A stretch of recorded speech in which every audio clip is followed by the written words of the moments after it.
안녕하세요. 반갑습니다. 이 시간에는 구조적 가족치료에 대해서 학습해 보도록 하겠습니다. 미누치는 가족 구조가 변하며 그 구성원의 행동과 내면의 심리 과정이 변화한다 라고 얘기를 했습니다. 어떠한 가족이든 가족원 간에 상호작용을 반복적으로 관찰하다 보면요, 일정한 패턴을 가지고 있음을 알 수가 있습니다. 따라서 구조적 가족치료에서는요, 가족의 상호작용 패턴을 가족 구조의 개념으로 설명하고 있으면서 하위체계와 경계선, 유계구조 등의 개념을 통해 기능적인 가족에 관한 명확한 지도를 제공합니다. 또한 구조적 가족치료의 목적은 가족을 재구조하는 것이며, 이러한 목적을 달성하는 과정에서 내담자의 문제나 증상이 자연스럽게 사라진다라고 보고 있습니다. 한편 치료자는 가족의 일원으로 합류하고 가족을 있는 그대로 존중하면서 가족을 재구조하기 위한 치료적 개입을 시도를 하고 있습니다. 예를 들어 볼까요? 가족 안에서 증상을 일으키는 자녀가 있어요. 그러면 구조적 가족 치료는요, 증상에 초점을 두는 것이 아닙니다. 이 가족이 어떠한 구조로 되어 있기에 이 자녀가 틱 증상이 나타나는가를 보면서 틱을 없애는 것이 아니라 가족을 재구조하면 틱은 없어진다라고 보는 것이 구조적 가족 치료입니다. 따라서 이 구조적 가족 치료에서는 미누친이 발전시킨 구조적 가족 치료의 주요 개념 및 치료적 실제에 대해서 살펴보도록 하겠습니다. 그럼 구조적 가족 치료의 발달 배경을 살펴보면요, 미누치는 아르헨티나에서 의과대학에서 훈련을 받고요, 미국에서 소아정신과 훈련을 받았습니다. 아르헨티나로 이민을 간 유태인의 부모의 세 자녀 중 장남으로 태어나서 성장하였고요. 그 후에 이스라엘에 가서 유태인의 가족을 돕는 일을 하게 되면서 1954년 다시 미국으로 돌아가 정신분석 훈련을 받고 정신과 의사가 되었습니다. 뉴욕에 있는 근교의 율트윅이라는 비행청소년 기숙학교에서 일을 하게 되면서 그곳에서 미누치는 비행청소년 개인뿐만 아니라 청소년을 둘러싸고 있는 사회적 맥락과 가족을 변화시켜야 할 필요성을 굉장히 절감하게 되었습니다. 따라서 당시 개인 치료적 접근에서 적절한 답을 찾지 못했던 그는 가족의 구조를 바꾸기 위한 개입 방법을 개발하는 데 굉장히 주력을 했고요. 율트윅 학교에서 8년을 보내면서 빈곤 가족을 대상으로 한 많은 치료 기법을 개발하면서 1967년 슬럼가의 가족들이라는 책을 출판하면서 구조적 가족 치료의 초석이 되었습니다. 또한 1965년 필라델피아 아동지도 클리닉 소장이 되면서 필라델피아의 가족 치료 훈련센터를 거듭나면서 아동과 청소년, 부부와 가족을 대상으로 한 구조적 가족 치료를 자문하고 훈련하고 또 슈퍼비전하는 중심기관이 되었습니다. 미누치는 1974년 가족과 가족치료를 출판함으로써 구조적 가족치료의 기본 개념과 기법을 세상에 널리 알렸습니다. 그러면서 1981년 뉴욕에서 가족화 연구소, 현재는요 미누친 가족연구소라고 불리죠, 이를 설립하고 가족치료사를 훈련하면서 1996년 은퇴를 하였고요. 따라서 2007년 미누치는 심리치료의 네트워크의 조사에 의하면 25년 동안 심리치료를 관련한 전문가 2600명 중에 10명 중 한 사람으로도 선정이 되었습니다. 특히 미누치는 구조적 가족치료에서 가장 많이 연구된 모델 가운데 하나로서 전략적 모델의 발달에 영향을 미쳤고요. 비행청소년 가족, 거식증 환자 가족, 약물이나 알코올 중독자 가족, 사회 경제적 지위가 낮은 가족을 대상으로 한 가족치료에서 특히 효과가 있는 것으로 입증되었습니다.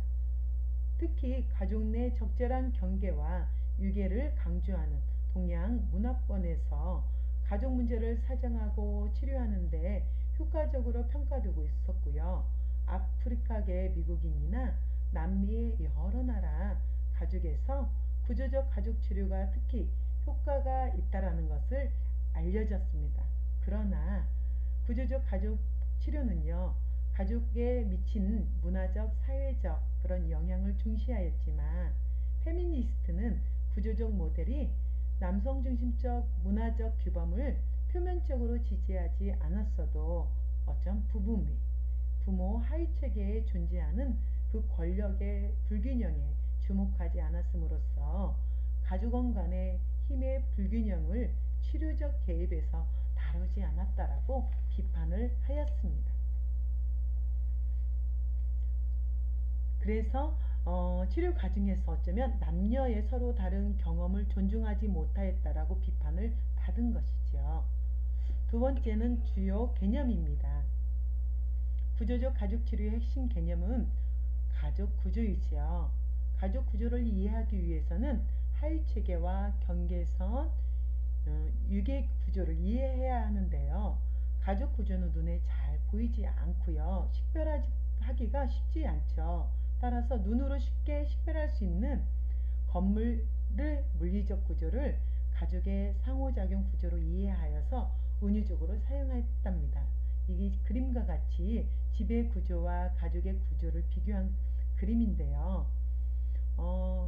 건물의 층의 유계 구조의 개념으로 보았고요. 각각의 나누어진 공간은 하위 체계의 개념으로 보았고요. 공간 사이의 벽이나 창은 경계선의 개념으로 비유하여 보았습니다.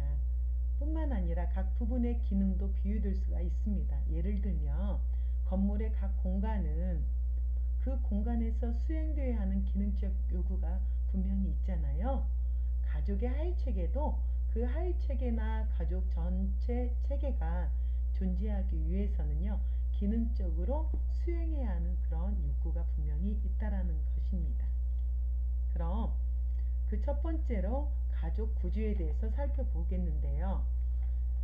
가족원 간의 상호작용은 집이라는 물리적 구조 공간에 안팎에서 오고 가는 언어적 메시지와 비언어적 메시지를 통해서 이루어집니다.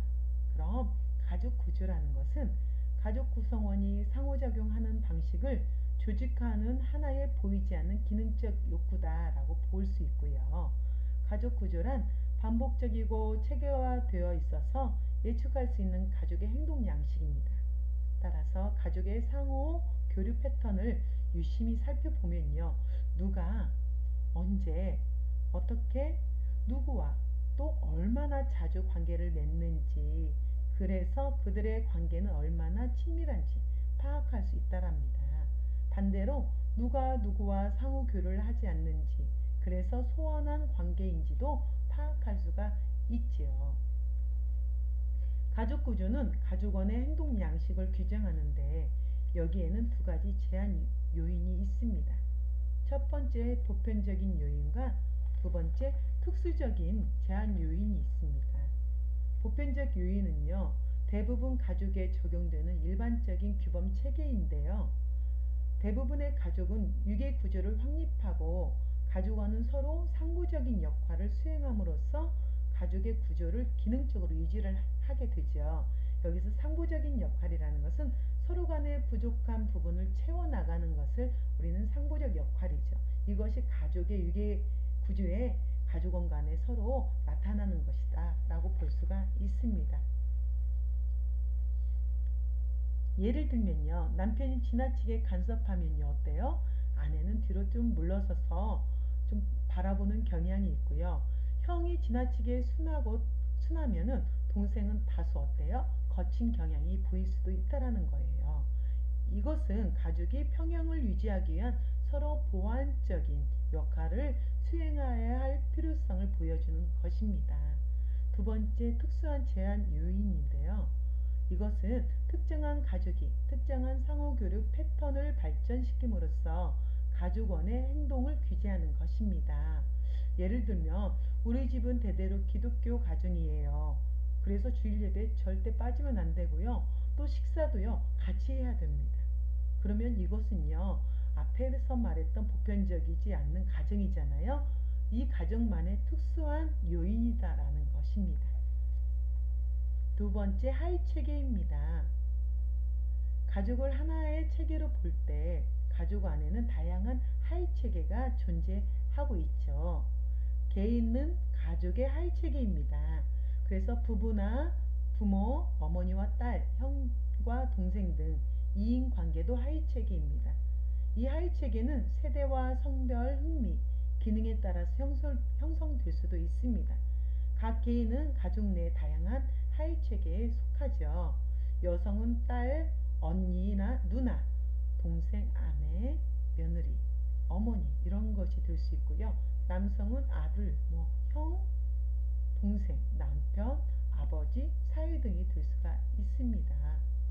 가족원이 개인은 한 하위 체계 안에서 각기 다른 권력과 역할을 갖게 되면서 고유의 기능을 수행하면서 서로 상호적인 관계를 맺습니다.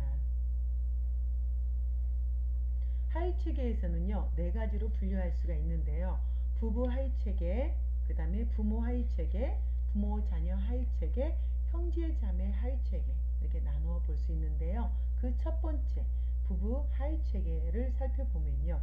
부부 하위 체계는 두 사람의 결혼과 더불어서 형성하죠. 결혼을 할 때는 남편과 아내는 각기 자신의 원가족에서 부부란 무엇인지, 결혼 생활은 어떻게 하는 것인지에 대한 규칙과 기대를 가지고 옵니다. 그래서 부부 체계가 건강하게 기능하기 위해서 부부는 각자 원가족의 영향에서 어느 정도 독립적이고 적절히 분화되어야 합니다. 따라서 결혼 후에도 자신의 원가족과 밀착되어 있거나 원가족의 규칙을 강요하면 건강한 부부 체계가 확립하는데 어려움을 따릅니다. 이 부부 하위 체계의 주요 과업은요, 협상과 조정이죠. 부부간의 협상과 조정의 이슈는 아주 작고 사소한 일부터 어쩌면 크고 중대한 일까지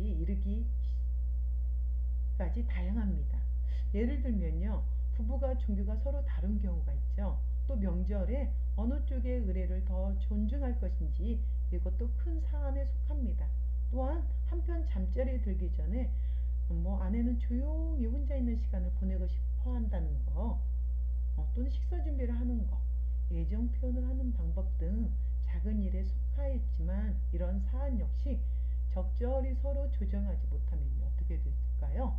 갈등과 불만이 쌓일 수 있다라는 거죠.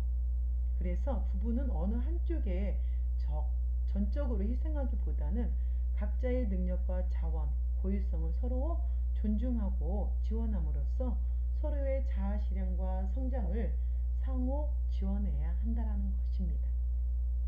이 부부 하위 체계의 기능은요, 성과 사랑, 친밀감 등과 연관이 있습니다. 그 기능을 다하기 위해서는요, 가족 내의 다른 체계에서 적절히 보호되어야 합니다. 예를 들면 자녀가 부부 하위 체계를 방해한다면 자녀의 간섭이나 방해에서 부부만의 영역을 확보할 수 있어야 합니다. 또 시부모나 친정부모가 부부 하위 체계의 기능에 부정적으로 연루되어 있다면요, 그들의 영향을 차단할 수도 있어야 됩니다. 다음은 두 번째 부모 하위 체계입니다. 핵가족에서 부부와 부모는 동일한 사람이지만 역할이나 임무는 다르죠. 따라서 부부 하위 체계는 자녀를 포함하지 않지만 부모 하위 체계는 자녀가 있을 때 형성될 수 있습니다.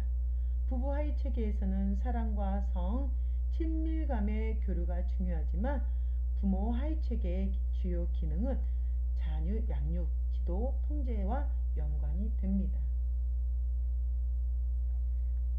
따라서 건강한 가족 안에서는 부모 하위 체계와 부부 하위 체계가 분리되어 존재해야 합니다.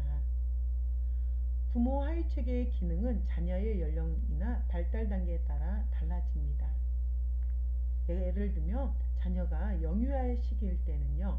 부모는 자녀의 건강한 심신 발달을 위해서 전폭적으로 지원을 해야 하지만 자녀가 사춘기에 이르면요. 부모에게 독립을 요구할 시기에 따르기 때문에 그 자녀에게 자율성을 허용해야 된다는 것입니다.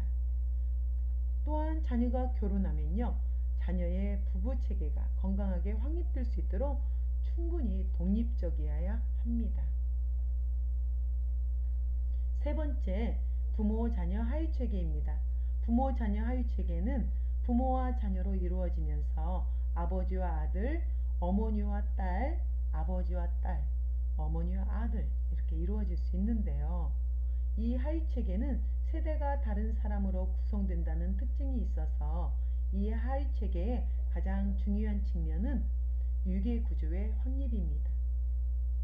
그렇지 못할 경우 역기능적인 가족이 될 가능성이 크다라고 볼 수 있습니다. 그래서 가족이 기능적이기 위해서는요. 부모가 자녀를 훈육하고 자녀의 성장 발달을 돕기 위해서 권위와 통제를 적절히 사용할 필요가 분명히 있습니다.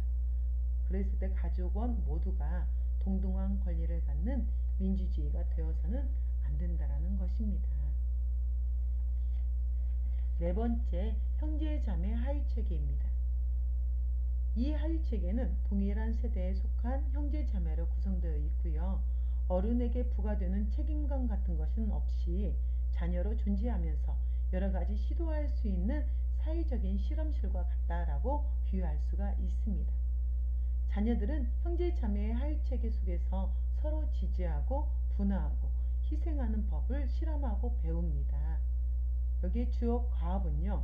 자신의 위치와 대등하지 않는 세력과의 관계에서 어떻게 해야 돼요? 협동하고 협상하고 친구를 만들고 연합하는 법을 배우고 실험할 뿐만 아니라 서로 간의 차이와 갈등을 해결하고요.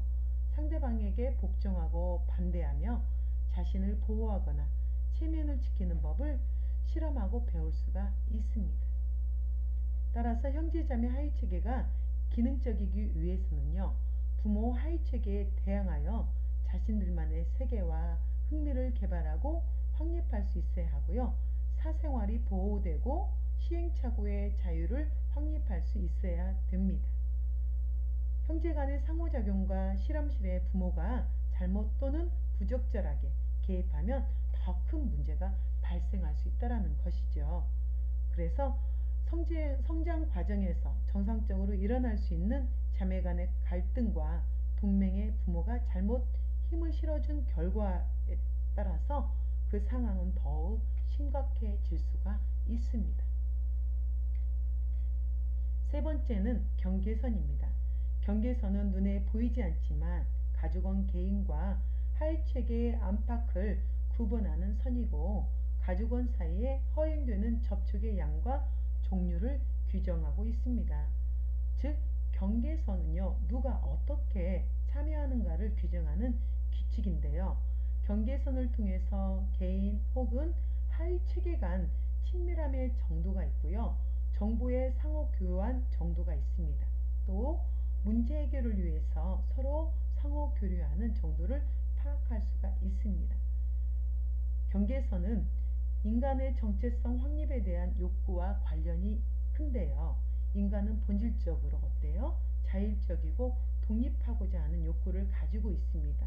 반면에 타인과 친밀한 관계를 맺고 어디엔가 소속되고자 하는 소속의 욕구도 분명히 있다라는 것이지요.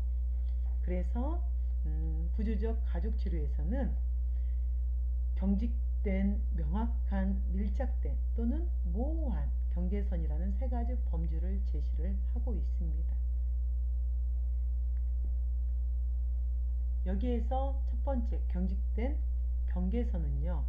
나는 나, 너는 너 식의 지나치게 독립적인 태도로 서로를 대우하는 경우이고요. 가족은 가족원에 서로 거리감과 소외감을 가지고 있고 가족원은 각자 자율적이고 독립적으로 가능합니다. 그러나 가족에 대한 충성심과 소속감이 부족되고 또 도움이 필요할 때 원조를 주고받는 능력이 부족합니다. 반응에 필요할 때 반응을 하지 않는 경향이 있고요. 또한 가족원 간 의사소통이 원활하지 못하고 가족이 보호 기능을 수행하기가 힘든 그런 가족 구조를 말을 하고 있습니다. 반대로 두 번째, 모호한 경계선입니다. 이러한 가족원은 마치 너의 일은 모두 나의 일이라는 태도를 가지고 있고요. 가족원 개인의 정체성 구분이 모호하고요. 가족원 간의 거리감이 없고 강한 소속감 때문에 자율성이 방해를 받습니다. 그래서 가족이 서로 분화하면 어때요? 배신감을 느끼게 되는 거죠.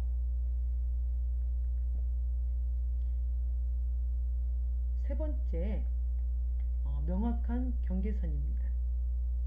가장 기능적인 가족은 명확한 경계선의 가족입니다. 이러한 경우 가족원은 자율적이고 독립적이면서 필요할 때면 서로 안녕과 행복을 위하여 협동하고 지지하며 서로의 삶을 관여를 해줍니다. 그리하여 명확한 경계의 구성원은 우리라는 집단의식과 함께 나 자신임을 감정을 잃지 않는 그런 아주 기능적인 가족이다라고 볼 수가 있습니다. 여기에 그림을 보면요. 경직된 경계선이 있고요. 명확한 경계선, 모호한 경계선으로 나누고 있죠. 경직된 경계선은요. 누군가가 들어갈 수 없는 선이잖아요. 딱 막혀있는 선. 명확한 경계선은요. 뚜렷하잖아요. 선이요. 자기 독립적이고 다른 사람이 관여할 수 있는 공간은 분명히 있습니다. 그 다음에 모호한 경계선입니다. 보엔에서 말하는 융합, 밀착, 미분화된 상태다라고 볼 수가 있고요. 이 모호한 경계선은요. 우리나라의 문화 자체가 가족 중심적이잖아요. 다 보유하면 안 가면 어때요? 배신감을 느끼는 그런 가족이죠. 그래서 뭉치면 살고 흩어지면 죽는다라고 표현할 수 있습니다. 네 번째, 유계 구조입니다. 가족의 유계 구조는 집이라는 물리적 구조에서 보면 층이라고 비유할 수 있습니다. 여러 층으로 이루어진 건물 아래 위치한 그 층은 위층을 지탱할 수 있도록 설계되어 있어야 건설적이죠. 그렇지 않고 아래층보다 위층이 더 무겁게 건설될 경우에는 그 건물이 지탱하기 어때요? 힘들잖아요. 결국은 붕괴하고 맙니다. 마찬가지로 가족이 적절히 기능하기 위해서는요. 효율적인 유계 구조가 확립됨으로써 구성원이 각자 적합한 위치에 있어야 합니다. 효율적인 유계 구조는 가족 내 권력을 기반으로 하고 있고요. 가족 내 권력은 권위, 결정권자가 누구이냐, 또 책임, 누가 그 결정을 수행하느냐 관계가 분명히 있고요. 이는 학위체계의 기능 및 경계선과 관계가 있습니다. 다시 말하면 가족이 기능적이기 위해서는요. 부모와 자녀가 분화된 권위를 가져야 하고 자녀의 성장과 발달에 책임을 지는 부모 하위 체계가 자녀 하위 체계보다는 유계 구조의 유에 위치해 있어야 된다라는 것이지요. 그래서 부모가 자녀보다 더 큰 권위와 책임을 맡아야 한다는 가족의 보편적인 유계 구조를 위반되어 가족 상호작용이 일어나는 경우에 역기능이 발생할 수가 있고요. 그러한 역기능은요. 뭐가 관련이 있냐면요. 제의와 관련이 있습니다. 제의는 가족원에 서로 연결되는 방법 또는 가족 활동하는 데 있어서 서로 반대되는 방법으로 정의되어 있고요. 여기에는 동맹과 연합이 있습니다. 동맹은 이해를 같이 하는 두 사람이 서로 제3자와 다른 공동의 이익이나 목적 때문에 공동 전선을 펼치는 것입니다. 연합은 특정 가족원의 제3의 구성원이 대항하기 위해서 맺는 동맹입니다. 가족원 간의 연합이 안정적이면 역기능적이 될 수가 있고요. 안정적 연합이란 가족 내 한 가족원을 밀어내기 위해서 두 사람이 밀착된 관계를 지속적으로 형성하는 현상을 말을 하고 있습니다.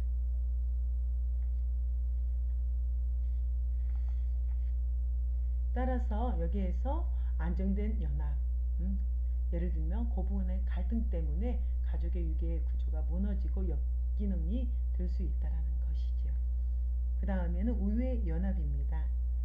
가족원 간의 갈등이 생길 경우 이를 피하기 위한 수단인데요. 특히 가족의 유기 구조를 위태롭게 하는 우애 연합은 부부 갈등이 있을 때 한쪽 부모가 자녀 중 한 명과 밀착된 관계를 형성함으로써 자신의 슬픔과 외로움을 달래고자 할 때 다른 한쪽 부모가 자녀를 자기 편으로 끌어들여서 자신의 우위를 주장하려 할 때 형성이 됩니다. 이때 자녀 양육에 대한 권위와 책임을 함께 가져야 하는 부부간의 연합이 깨짐에 따라서 가족의 유괴 구조가 붕괴될 수가 있다라는 것이죠. 다음은 세 번째, 치료 목표 및 치료 과정입니다. 첫째, 치료 목표입니다. 치료 목표는 두 가지로 볼 수 있습니다. 역기능적인 가족 구조를 재구조하는 것이고요. 그 다음 적절한 유괴 구조 확립과 경계선을 분명히 하는 등의 지침을 고려해야 됩니다. 여기에서 그 지침, 가족의 몇 가지 지침을 고려해야 합니다. 첫째, 가족 유괴 구조를 적절히 확립하여야 되고요. 두 번째, 부모가 연합해야 됩니다. 셋째, 부모가 연합된 모습을 보일 때 자녀들은 동년배, 형제 자매의 체계로 기능을 제대로 할 수가 있습니다. 넷째, 부부 하위 체계는 부모 하위 체계와 분리되어 존재해야 합니다. 다섯 번째, 경계선이 경직되거나 분리된 가족을 대상으로 치료할 경우 가족원 간의 상호작용 빈도를 증가시킴으로써 분명히 경계선을 갖도록 돕는 것입니다. 여섯 번째, 경계선이 밀착된 가족을 대상으로 치료할 경우 개인이나 하위 체계가 서로 분화하도록 돕는 것입니다. 두 번째, 치료 과정입니다. 치료 과정에서는요, 이렇게 이제 역기능적인 가족 구조를 재구조하고요, 적절한 유기 구조를 확립하고 경계선을 분명히 하는 것인데요. 치료 과정 중에는요, 세 가지로 나눌 수 있습니다. 첫째, 합류, 둘째, 가족의 구조 확인, 셋째, 가족의 재구조화시키는 것입니다. 먼저 첫 번째 합류는요, 가족의 성공적인 재구조화의 합류에서 시작됩니다. 합류는 치료자가 가족의 조직과 상호 교류 유형을 있는 그대로 수용하고요, 가족의 강점을 직접 경험함으로써 가족 체계와 관계를 맺는 행동입니다. 치료자가 가족에 합류한다는 것은 가족 상호작용의 일원이 된다는 것이고요. 그리하여 치료자는 가족 상호작용의 핵심 주제를 파악하고 가족의 희생양이 느끼는 고통이나 슬픔을 함께 느낄 수 있고, 또 특정한 가족원이 가족에서 받고 있는 신뢰와 사랑도 느낄 수 있어야 하고요. 가족에 적절하게 합류하기 위해서 치료자는 적응 능력이 있어야 합니다. 합류는 따뜻하고 수용적으로 받아들여야 되고요. 라포 형성이 잘 맺어야 됩니다. 그랬을 때 치료자는 그 가족과의 기능적인 측면을 가지고요. 이 기능적인 측면을 부각시켜 줄 때 가족들이 편안함을 느끼고 변화하고자 하는 그런 마음을 갖고 있습니다. 두 번째, 가족의 구조 확인입니다. 가족의 구조는 하위체계, 경계선, 유기구조, 가족 생활 주기의 측면에서 파악할 수가 있습니다. 이때 치료자는요, 그 각 하위체계에 제대로 기능을 하는지, 개인 간의 혹은 하위체계 간 경계선은 어떠한지, 그리고 가족의 유기구조는 적합한지 등을 확인해야 됩니다. 먼저 치료자는 가족이 어떤 특징적인 구조를 가지고 있는지 파악함으로써 가족 구성원은 몇 명이고 누구이고, 나이와 성별은 어떠하고, 종교와 사회적 경제적 지위는 어떠한지, 현재 제시된 문제는 무엇인지 등 기초적인 정보에 대한 확인 작업을 해야 됩니다. 세 번째, 가족의 재구조화는요, 구조적 가족 치료에서 증상이나 문제는 가족 하위체계 경계선, 유기구조로 드러나는 그 가족 구조가 잘못되어서 발생하는 것이므로 가족을 재구조하면서 증상이나 문제는 사라진다라고 앞에서 설명을 했죠. 미누치는 가족이 내적, 외적 스트레스에 적응하기 위해서 재구조화될 필요가 있음을 거듭 강조하고 있고요. 그 과정에서 가족 상호작용은 불균형에 직면하고 가족이 오랫동안 간직해온 가족의 신념체계는 도전을 받게 됩니다.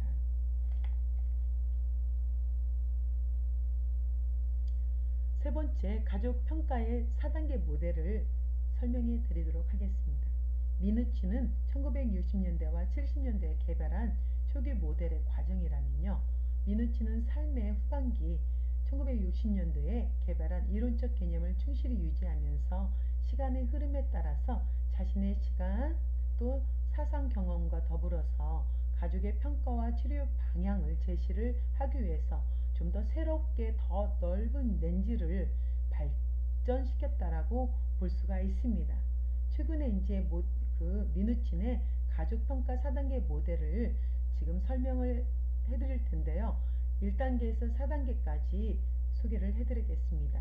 1단계는 호소 문제를 드러내기입니다. 증상을 가지고 있는 사람과 당면한 문제를 분리시키는 것이죠. 그러면 2단계에서는 문제를 지속시키는 상호작용을 부각하는 것입니다. 당면한 문제를 지속시키는 가족 패턴을 탐색하는 단계이고요. 3단계에서는 가족 구조에 초점을 두어 과거 탐색하기입니다.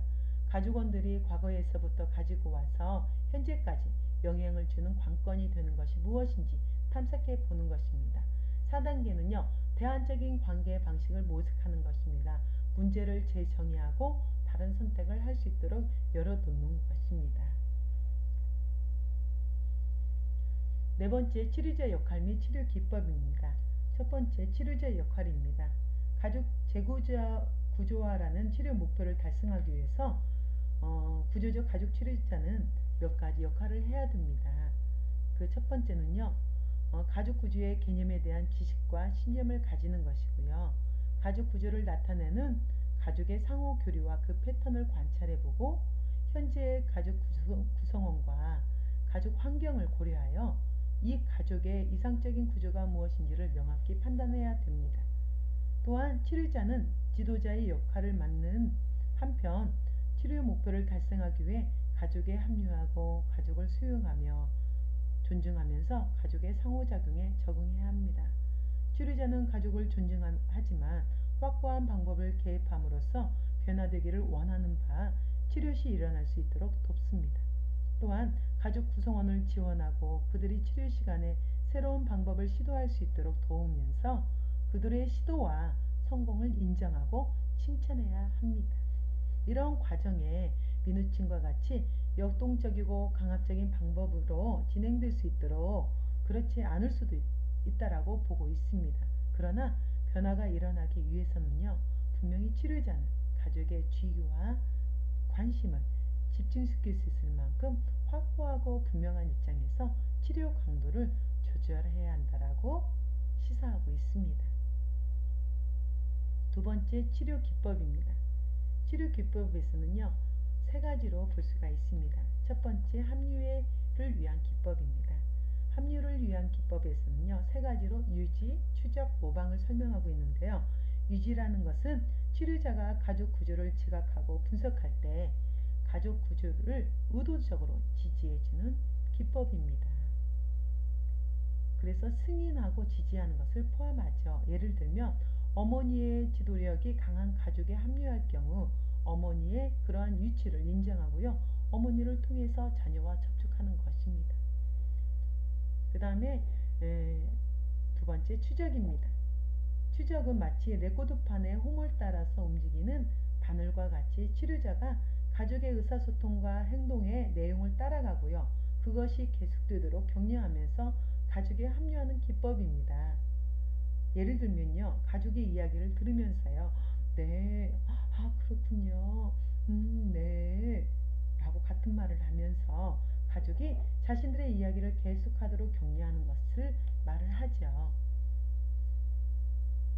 세 번째, 모방입니다. 치료자가 가족의 생활 방식과 정서 상태에 적응하기 위해서 가족이 사용하는 언어나 몸짓, 대화 방식 등을 그대로 따라하는 기법입니다. 예를 들면요. 느릿느릿한 반응하는 가족들이 얘기를 하게 되잖아요.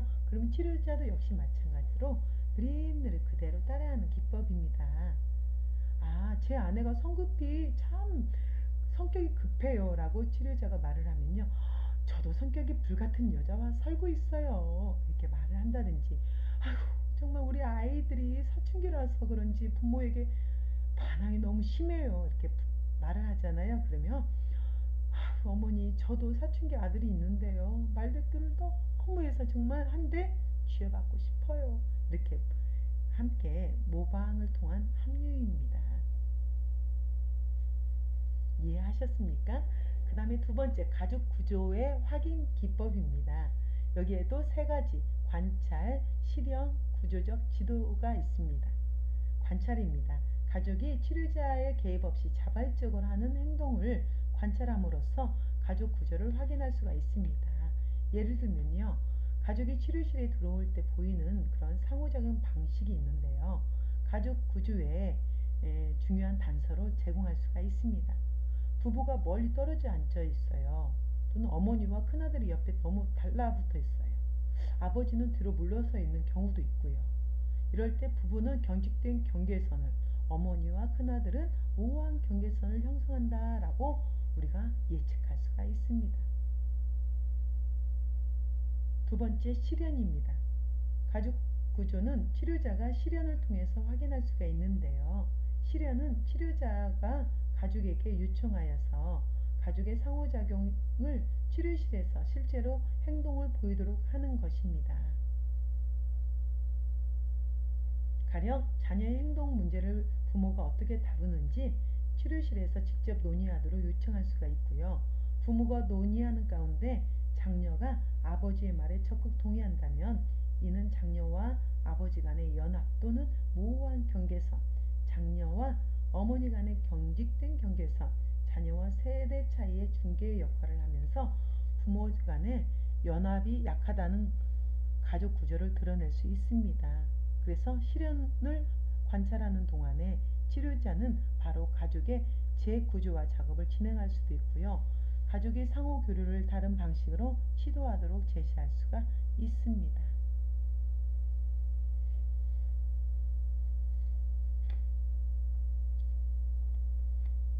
세 번째는 구조적 지도입니다. 구조적 지도는요, 가족의 상호작용 구조를 그림으로 나타내는 것입니다.